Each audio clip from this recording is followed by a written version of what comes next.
Segunda parte, capítulo 1. Aproveitemos as nossas faltas para crescer em humildade e no conhecimento da nossa fraqueza. Deus nos permite tirar o bem do mal.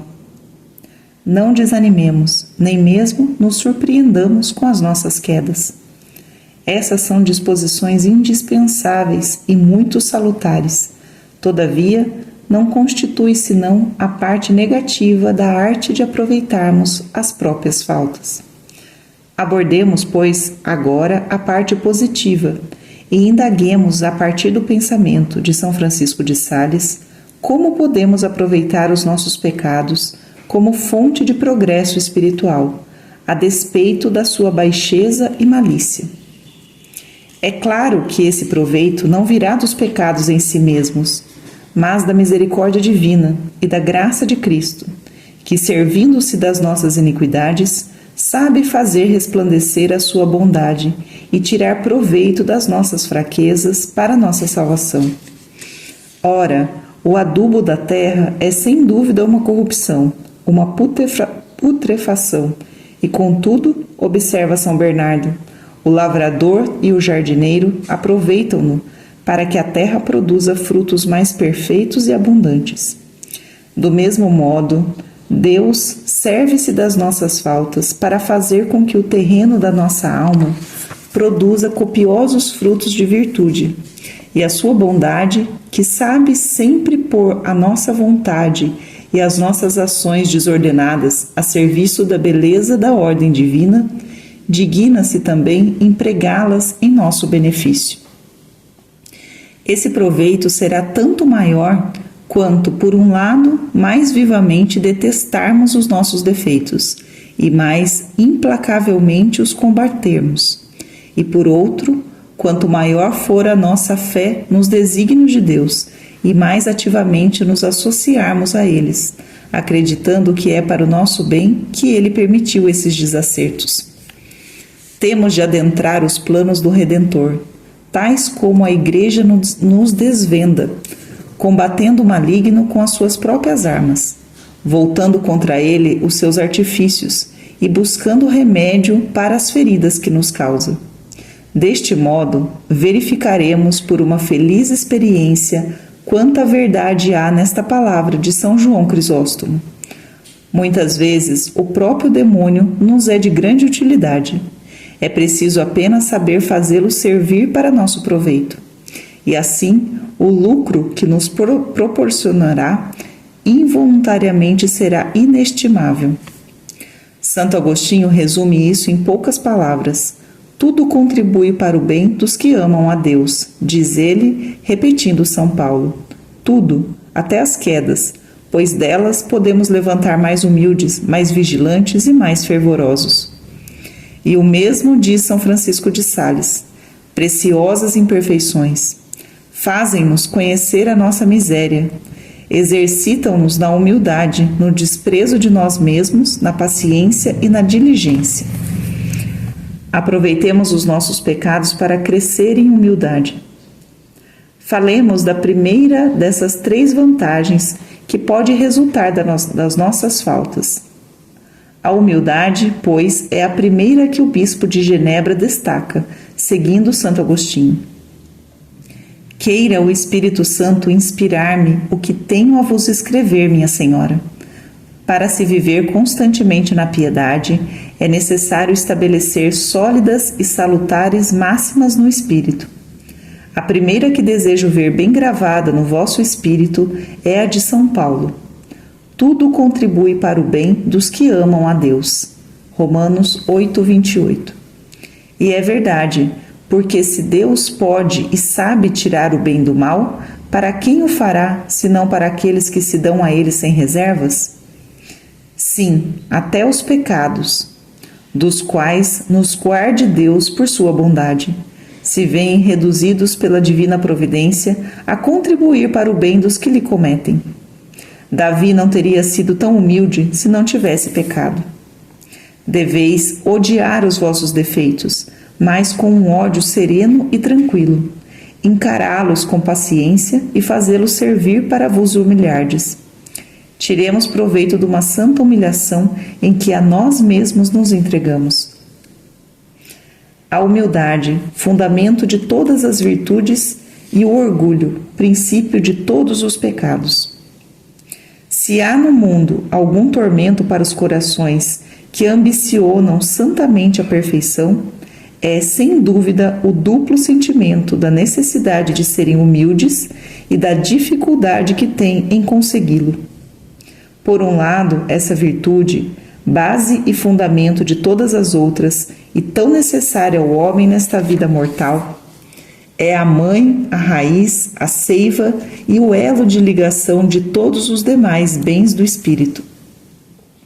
Por outro, quando parece que ela germinaria e floresceria espontaneamente no solo corrompido da nossa miséria, eis que encontra precisamente aí, com raízes mais fundas que as dela, o orgulho, princípio de todo pecado, incessantemente empenhado em abafá-la.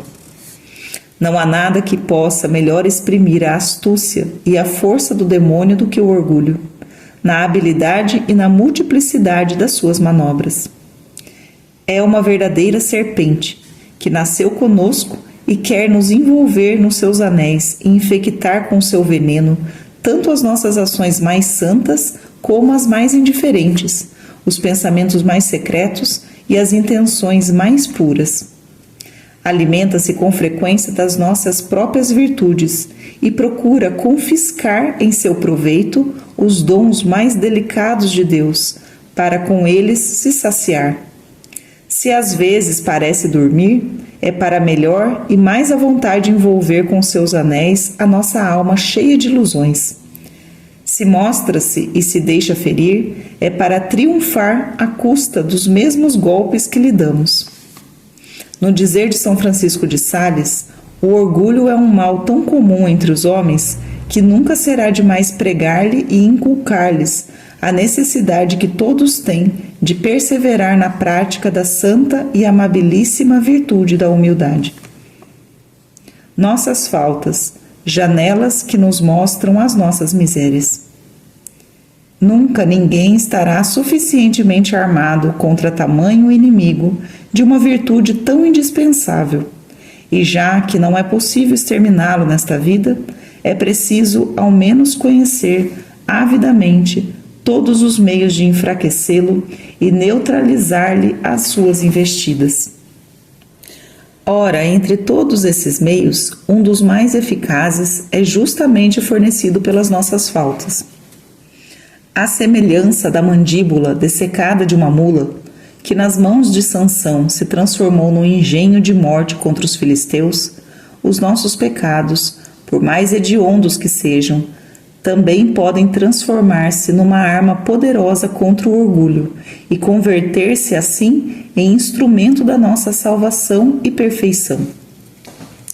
Com efeito, se o orgulho provém de uma estima e um amor desordenado da nossa pretensa excelência, a humildade, diz o nosso santo, essa vem do conhecimento verdadeiro e consequente reconhecimento voluntário da nossa miséria.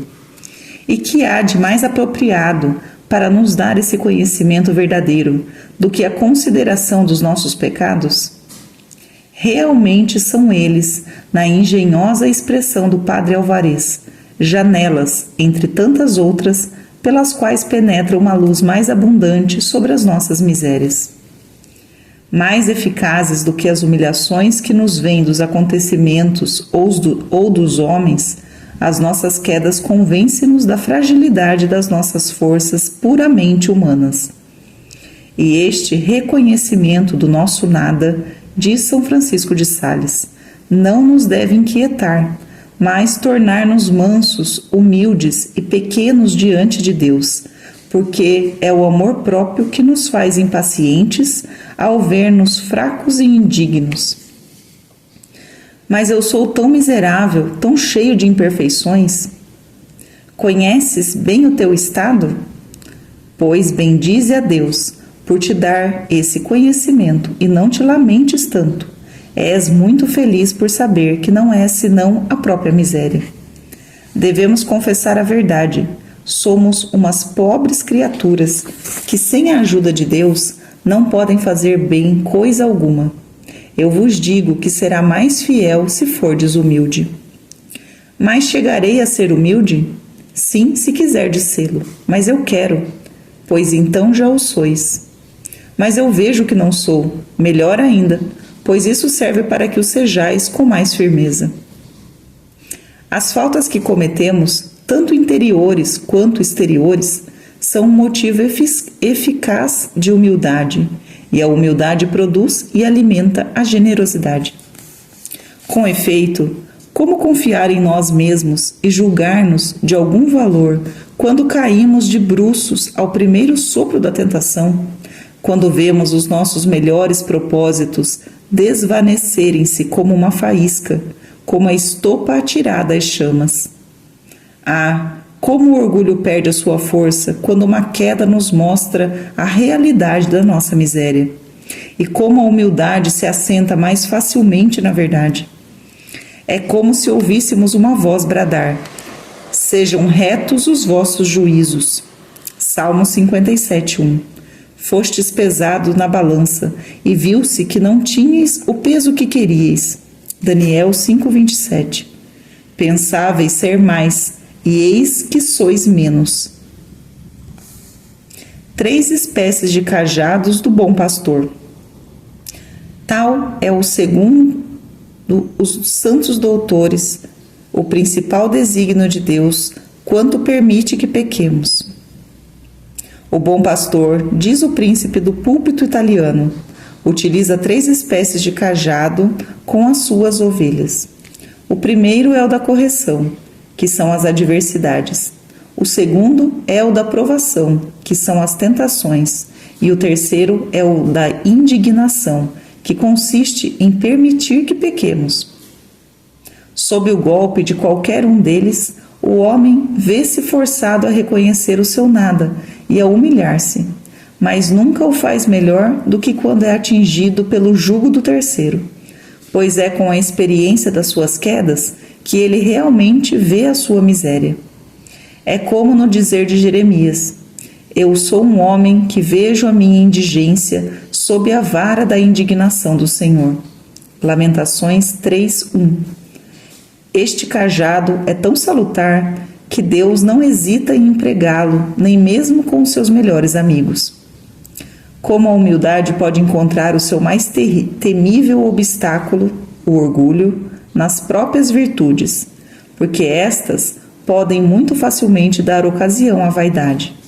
Deus, às vezes, deixa-os cair em imperfeições ou permite que as suas antigas más inclinações voltem a despertar subitamente, a fim de que aprendam pela experiência da sua fragilidade a não contar com as suas forças. O nosso santo acrescenta: nosso Senhor permite que levemos a pior nessas pequenas batalhas para que nos humilhemos e saibamos que, se conseguimos vencer certas tentações maiores, não foi por nossas forças, mas pela assistência da sua divina bondade. Tende paciência. Se Deus vos deixa tropeçar, é para vos tornar conscientes de que, se Ele não vos amparasse, cairias redondamente. A humildade se alimenta dos sofrimentos causados pelas imperfeições. Deus curou alguns de repente, sem deixar neles o menor vestígio das fraquezas passadas. Assim como fez com Maria Madalena, que num instante, de um córrego de água putrefata, se transformou em fonte de água límpida, que nunca mais se turvou. Mas também esse mesmo Deus deixou em muitos dos seus amados discípulos, ainda que depois de convertidos, não poucos vestígios das suas más inclinações, mas para maior proveito deles. São Pedro é testemunha disso. Depois do chamamento inicial, tropeçou várias vezes em imperfeições, chegando a cair total e miseravelmente quando negou o seu divino mestre. Diz Salomão que é insolente uma escrava que se torna subitamente senhora da casa. Provérbios 30:23. Se uma alma que foi por muito tempo escrava das paixões se tornasse de repente perfeita senhora de si mesma, correria o perigo de tornar-se orgulhosa e vaidosa.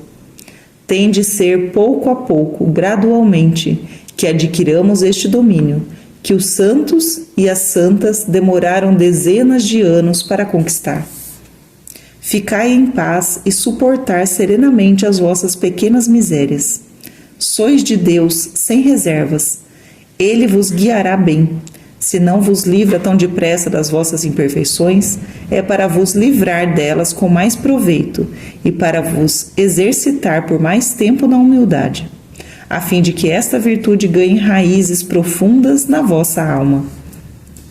Sabeis com que frequência vos tenho dito que deveis pôr o mesmo empenho em ser fiel a Deus como em crescer em humildade. Em ser fiel para renovar os propósitos de servir a bondade divina tantas vezes quantas os violardes, apesar de toda a vossa cautela em não os transgredir. Em ser humilde para reconhecer a vossa miséria e a vossa mesquinhez sempre que deixeis de cumpri-las. Os que aspiram a um amor puro para com Deus têm mais necessidade da paciência consigo mesmos do que para com os outros. É preciso suportar a imperfeição para alcançar a perfeição. Digo suportar, não amar nem acariciar. É deste sofrimento que se alimenta a humildade.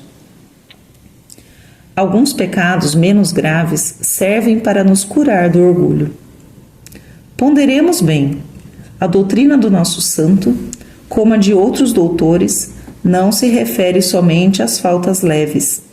Santo Isidoro e Santo Tomás de Aquino afirmam que para punir o orgulho, Deus permite às vezes quedas graves em pecados vergonhosos. Como esses pecados são tão graves quanto a soberba, a misericórdia divina serve-se deles, dizem ambos, para assustar, abalar e fazer a alma orgulhosa cair em si, à semelhança do médico hábil que, para curar uma doença mais séria, deixa o seu doente padecer de um mal talvez mais doloroso, mas menos perigoso. A este propósito, escreveu Luiz Veuillot: é uma graça concedida à miséria do homem que ele tropece e caia vez por outra, quando passos mais seguros podiam levá-lo aos funestos excessos do orgulho. São João Crisóstomo faz reflexões análogas. Deus permite às vezes que as fraquezas das almas nobres e generosas venham a ser conhecidas. Iam-se insinuando nelas intenções de vaidade, e por meio dessas outras faltas, quer o Senhor despojá-las da glória do mundo, pela qual enfrentaram perigos de toda a espécie, mostrando-lhes que essa glória é efêmera, como a flor dos campos, e levando-as a dedicar-se a Ele sem reservas e a considerá-lo como o único fim de todas as suas ações. Mais valem os pecados com humildade que a inocência com orgulho. E depois de citar ilustres penitentes que se enchiam de contrição ao meditarem nos benefícios de Deus e recordarem as suas misérias, São João Crisóstomo acrescenta: para nós, esses remédios são insuficientes. Para vencermos o nosso orgulho, precisamos ainda de outra força. Qual? A multidão dos nossos pecados e a perversidade da nossa consciência, que depois de nos ter afundado em 1000 indecências, ainda se atreve a deixar-nos inchados de orgulho. Esta mesma linguagem é a de muitos padres da Igreja. Santo Agostinho diz resolutamente: Deus olha com mais boa vontade as más ações seguidas de humildade do que as boas obras contaminadas de orgulho. Santo Optato de Mileve: vale mais os pecados com humildade que a inocência com orgulho. São Gregório de Nissa: um carro cheio de boas obras conduzido pelo orgulho leva ao inferno. Um carro cheio de pecados conduzido pela humildade leva ao paraíso. São Gregório Magno: sucede às vezes que quem se vê coberto de manchas aos olhos de Deus está, no entanto, ricamente adornado com as vestes de uma profunda humildade. Por fim, São Bernardo termina desse modo uma magnífica apologia da virgindade e da humildade. O pecador que, para seguir os passos do Cordeiro, toma a estrada da humildade, trilha um caminho mais seguro do que o homem que, na candura da sua virgindade, segue os caminhos do orgulho. Porque a humildade daquele há de limpá-lo das suas impurezas, ao passo que o orgulho deste só poderá manchar a sua pureza. Gravidade do orgulho e benefícios das imperfeições. Sejam-nos perdoadas tantas citações. O assunto é tão importante e ao mesmo tempo tão delicado que temos necessidade de apoiar-nos em grandes autoridades. Aliás, não encontraremos a menor sombra de exagero nestes textos se meditarmos com vagar sobre a tese admiravelmente demonstrada na Suma Teológica de Santo Tomás de Aquino. O orgulho é, por natureza, o pior de todos os pecados, mais grave que a infidelidade, o desespero, o homicídio, a luxúria, etc. E a razão, continua Santo Tomás, está na aversão a Deus que ele implica. Nos outros pecados, o homem afasta-se de Deus por ignorância, por fraqueza ou pelo desejo de um bem ou prazer qualquer, ao passo que, pelo orgulho, afasta-se de Deus unicamente por não querer submeter-se a ele e à sua lei.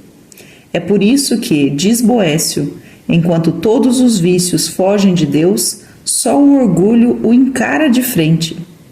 Daí as palavras de São Tiago: Deus resiste aos soberbos. Deste modo é que a aversão a Deus e aos seus preceitos, que nos demais pecados não é senão uma consequência, constitui a verdadeira natureza do orgulho, cuja essência é o desprezo de Deus. É por isso que o orgulho é, pela sua própria natureza, o mais grave de todos os pecados, pois ultrapassa a todos na aversão a Deus, que é o que constitui a sua malícia formal. Secunda, questão 162, artigo 6. Se não pudermos adquirir muitas virtudes, dizia Santa Joana de Chantal, tenhamos ao menos a da humildade. É precisamente sobre essa ausência de virtudes sinceramente reconhecida, ou melhor, sobre a verdadeira noção que as nossas faltas nos dão da nossa pobreza espiritual e do nosso nada, que podemos assentar a virtude mãe de todas as virtudes. Como não exclamar com o nosso amável santo: benditas imperfeições que nos fazem reconhecer a nossa miséria e nos exercitam na humildade. Como não aplicar o Felix culpa, ó culpa feliz, a cada uma das nossas quedas? Escrevi uma religiosa da Visitação. Não vos alegrarias à vista de uma inundação, que apesar de ser causa de deploráveis desastres, houvesse trazido pedras excelentes para o vosso terreno, a fim de lançar os alicerces de um palácio que querias edificar? Ora, a humildade é chamada alicerce do edifício espiritual, porque Deus, a quem unicamente compete edificar, como diz o profeta, não construirá nunca senão sobre o grande vazio que tivermos cavado com o verdadeiro reconhecimento do que somos. A lembrança das nossas quedas, poderoso remédio contra o orgulho. Não há nada como as nossas faltas para produzir esse salutar conhecimento e abrir esse vácuo tão profundo. Elas desmontam, peça por peça, a armação imaginária das nossas pretensas forças e não tardam a fazer-nos ver caídos no abismo do nosso nada, amparados e sustentados unicamente pela misericórdia divina. É uma descoberta valiosa, e Deus a esperava. Ele vê a humildade dos seus servos e, assim como resiste aos soberbos, dá a sua graça aos humildes. Esta graça que, no dizer de Santo Agostinho, gosta de correr pelos vales mais profundos, inunda a nossa alma na medida do nosso abatimento e lança no fundo do nosso nada, uma vez que o tenhamos reconhecido, as bases de uma verdadeira santidade, agora ao abrigo dos assaltos do orgulho. Se não obstante a vaidade tentar penetrar novamente nesse novo edifício, uma palavra a expulsará: eu pequei. Esta é a minha obra, tudo mais é de Deus. A exemplo de um iminente sucessor de São Francisco de Sales, da recordação das minhas quedas passadas, farei um livro íntimo, a que porei o título de Remédio contra o Orgulho, e as suas páginas lerei e tornarei a ler. Delas há de exalar o odor do meu nada, e o verme do meu orgulho morrerá envenenado. Quanto mais alto Deus me elevar, nem que seja o terceiro céu com São Paulo, eu ainda hei de encontrar também, na memória das minhas antigas infidelidades e a exemplo deste apóstolo, um contrapeso aos favores do céu, que me manterá no justo desprezo de mim mesmo. Seguirei assim o conselho do Espírito Santo. Nos dias felizes, não percas a recordação dos dias maus. Eclesiástico 11:27. Na vida de Santa Gertrudes, lê-se que Deus a deixava com muitas enfermidades espirituais, como forma de salvaguardar a sua humildade. Diante disso, essa serva de Deus afligia-se e, cedendo às suas instâncias, depois de um tempo, uma piedosa mulher rezou por ela. Quando um dia Nosso Senhor lhe disse: esses defeitos de que a minha amada se lastima são para ela de muito proveito.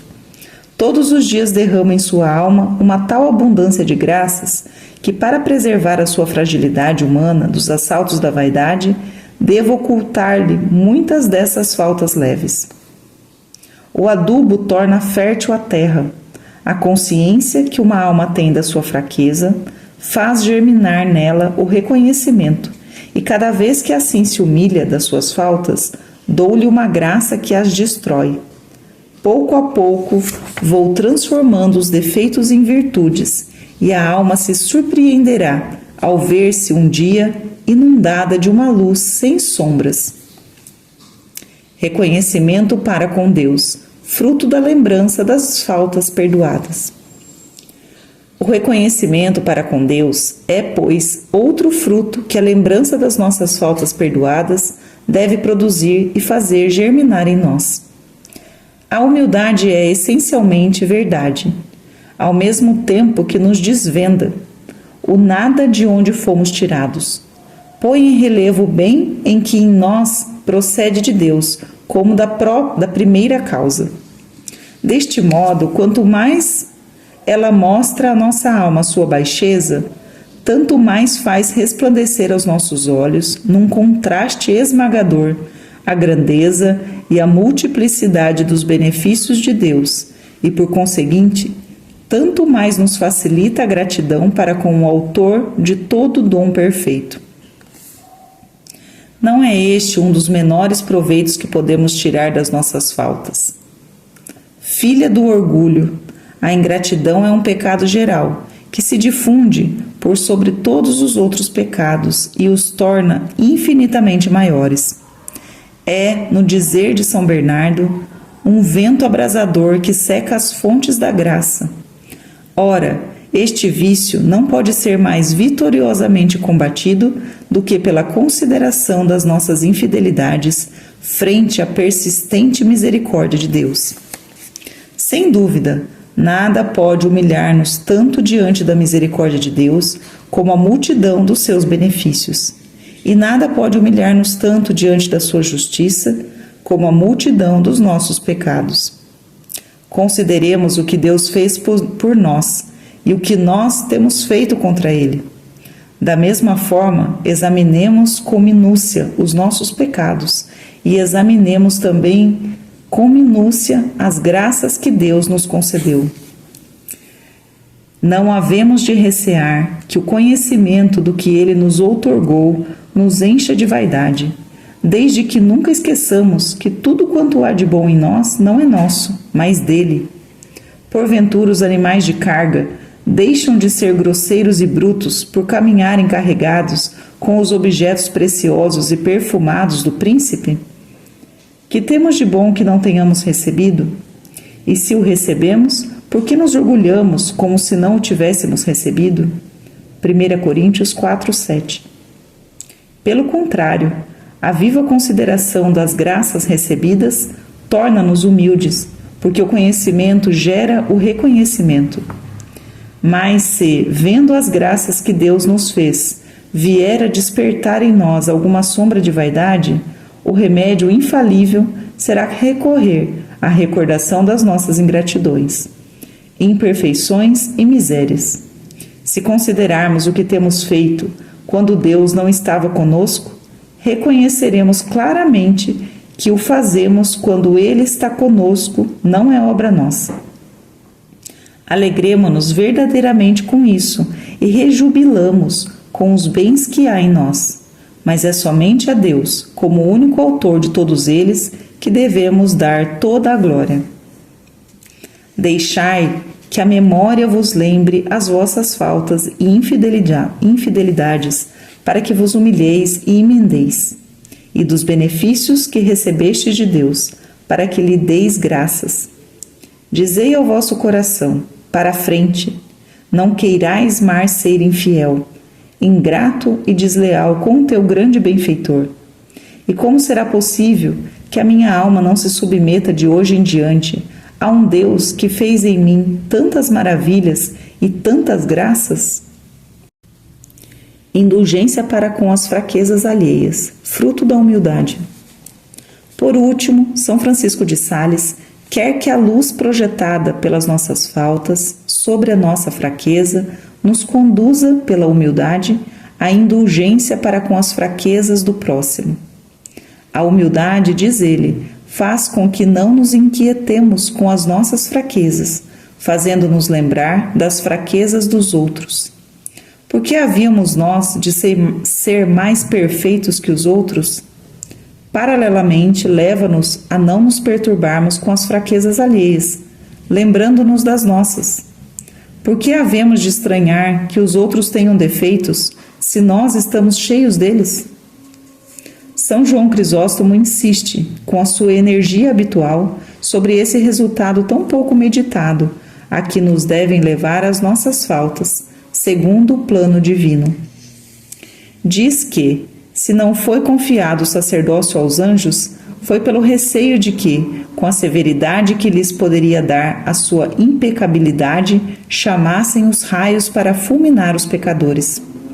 Ora, assim, não é o homem que, conhecendo a fragilidade humana por experiência própria, se condói naturalmente ao descobri-la nos outros. Não é outra razão, continua o Santo Bispo, porque outrora, como hoje, Deus permite que os depositários da sua autoridade na Igreja cometam faltas, a fim de que a consciência das suas quedas os torne mais humanos para com seus irmãos. E provando a sua tese com dois exemplos, um do Novo Testamento, outro do Antigo, São João Crisóstomo põe em cena o ardente e intrépido São Pedro, que não compreendia que alguém pudesse escandalizar-se ou envergonhar-se do seu mestre, chegando a jurar-lhe 3 vezes uma fidelidade inquebrantável, mas que em seguida o renegou miseravelmente, não sob a ameaça de alguma tortura ou de morte, mas simplesmente a voz de uma criada. Evoca depois o profeta Elias, que no seu zelo impetuoso arrasava batalhões e reduzia à fome um povo inteiro. E logo depois, trêmulo de medo, fugia desorientado ante a cólera de uma mulher, Jezabel. 1 Reis 19, 1-4. E conclui: Deus permitiu a falta de Pedro, coluna da igreja, porto da fé, doutor do universo, para ensiná-lo a tratar os seus irmãos com misericórdia. E por igual permissão divina, Elias também caiu, para se revestir com o manto da caridade e tornar-se indulgente para com o seu Senhor.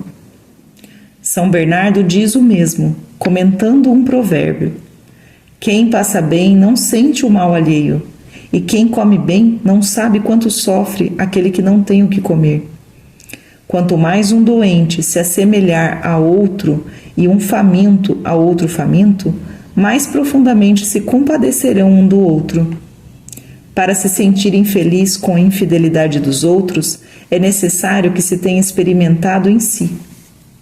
Só se nos conhecermos a nós mesmos é que poderemos encontrar a alma dos outros na nossa e saber como ajudá-los. Apliquemos a nós estas lições. Enquanto nos conservamos de pé, não podemos desculpar e nem mesmo compreender que os outros caiam. Sentimos-nos escandalizados e revoltados com as suas quedas. E quantas vezes um secreto orgulho, disfarçado de zelo, não nos leva à indignação. Basta, porém, que uma falta semelhante nos lance por terra para vermos como a nossa severidade se transforma bem depressa em compaixão. Assim, compreendemos a sentença de Santo Agostinho. Não existe nenhum pecado que um homem possa cometer e que não possa manchar também a mim. E este pensamento da imitação de Cristo: todos somos fracos, mas a ninguém tenhas por mais fraco do que a ti mesmo.